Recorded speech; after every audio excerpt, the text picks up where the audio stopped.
So today I'm going to make some coconut milk. So what I have here, I have 3 cups of diced coconut and I'm adding 3 cups of water to this into a blender. I'm going to cover up the blender and let the mixture blend well to extract the juice or the milk from the coconut.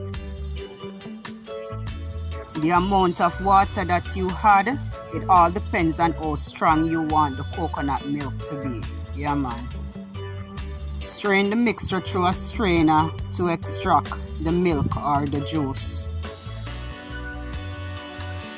Yeah, see there? Coconut milk right there, so.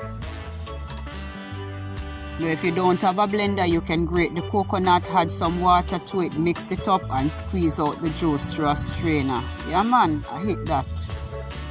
There is a link in the description box that shows you how to grate coconut. Check it out.